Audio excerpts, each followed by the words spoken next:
Recording in progress. So welcome everyone. We're on week 3 of looking at the Brahma Viharas, which are the beautiful emotions or the beautiful qualities that we want to cultivate. So we started a few weeks ago with metta, which is known as loving kindness or loving friendliness, unconditional love. And so it's sort of like an umbrella emotion because it's towards all beings.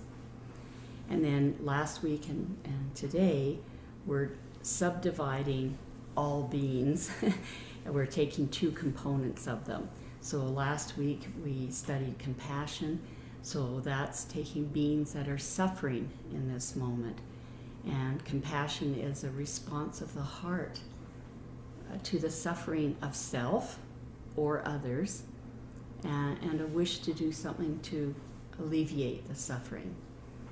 And then today we're doing mudita, which I always heard translated as being happy for the happiness of others or being happy for the good deeds of others. But I just came across Bhante Sujato's translation. He says rejoicing.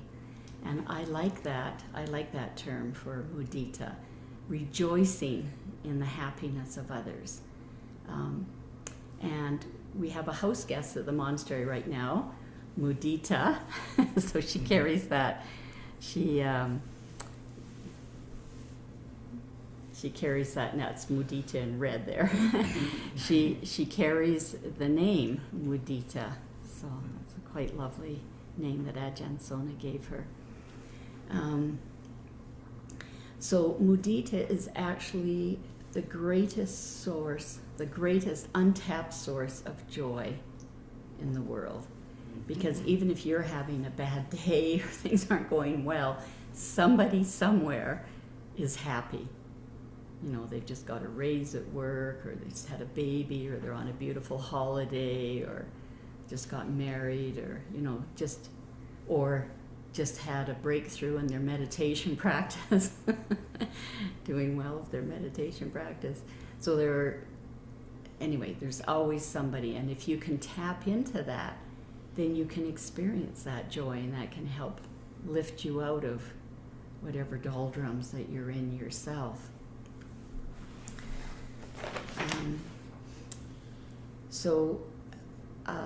I did a word search on the Pali Canon. The Pali Canon is the collection of all the teachings of the Buddha. And so there are 2 sort of major ways that mudita is talked about in the teachings of the Buddha. And so one example is in the Samyutta Nikaya, chapter 46, number 64. And the Buddha says, it is of great fruit and benefit, like mudita is of great fruit and benefit when developed alongside the factors of awakening. So I'm not going to explain that this week, because if you look at last week's talk on compassion, I went into detail of what are the factors of awakening. So what the Buddha is saying is not just to have mudita all by itself, but to cultivate it along with the factors of awakening. So that comes up many times in the teachings. And then the other one, an example of it is in Digha Nikaya number 26, and that's the chant that we did at the beginning. And it's basically word for word with what's in the suttas, what's in the teachings of the Buddha. So that's experiencing mudita in all directions. You know, so for beings living in the north, the south, the east, the west, all directions in between, above, so for the birds and creatures that fly in the air, and then below, so in the earth, all the creatures that live in the earth. And then the last place I saw a reference to mudita in the in the suttas was Digha Nikaya chapter 33, and there the Buddha was talking about what are the antidotes, like the Brahma Viharas, how do they function as antidotes? So metta functions as an escape from ill will. Compassion is an escape from thoughts of harm, and mudita is an antidote for discontent. So it helps us to be content. You know, and that's a beautiful emotion, contentment, because you're not feeling a lack. You're not feeling, well, I need this to be happy, or I need that to be happy, or this condition or that condition. You're just content. And so mudita is the antidote for discontent. And I'm just going to share a little story from my life of how mudita was so helpful to me. My husband died suddenly. This is 15 years ago now. He was fairly young. And so, huge tragedy, losing my best friend.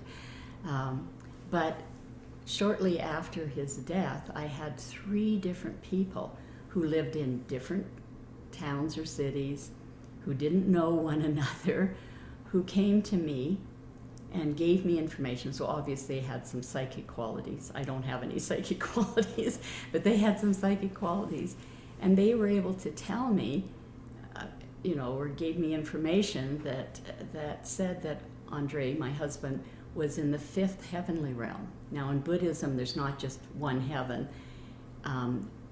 There's about almost 30 of them, and it's just each state is sort of more and more refined.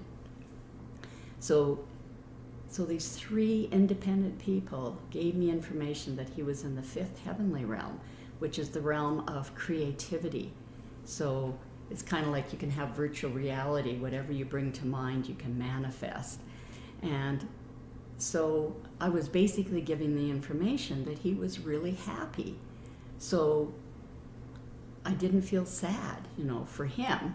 I was still feeling sad for myself because I'd lost my best friend. But when I thought of him, I thought of where he was and what he was experiencing, the joy he was experiencing. And so it really helped me cope with this big tragedy, biggest loss in my life. It really helped me cope having mudita. So it was lovely. So this was all I could find in the Pali Canon, so I'm going to end this little short talk here. And what I'm going to do is play a talk by Aya Ahimsa that she gave this January. So if you're wanting to listen to that talk again, you just go on our website, resources, and then videos of the weekly talks, and look for January 2025. And so she has more to say than I've had to say so far, so we'll play her talk.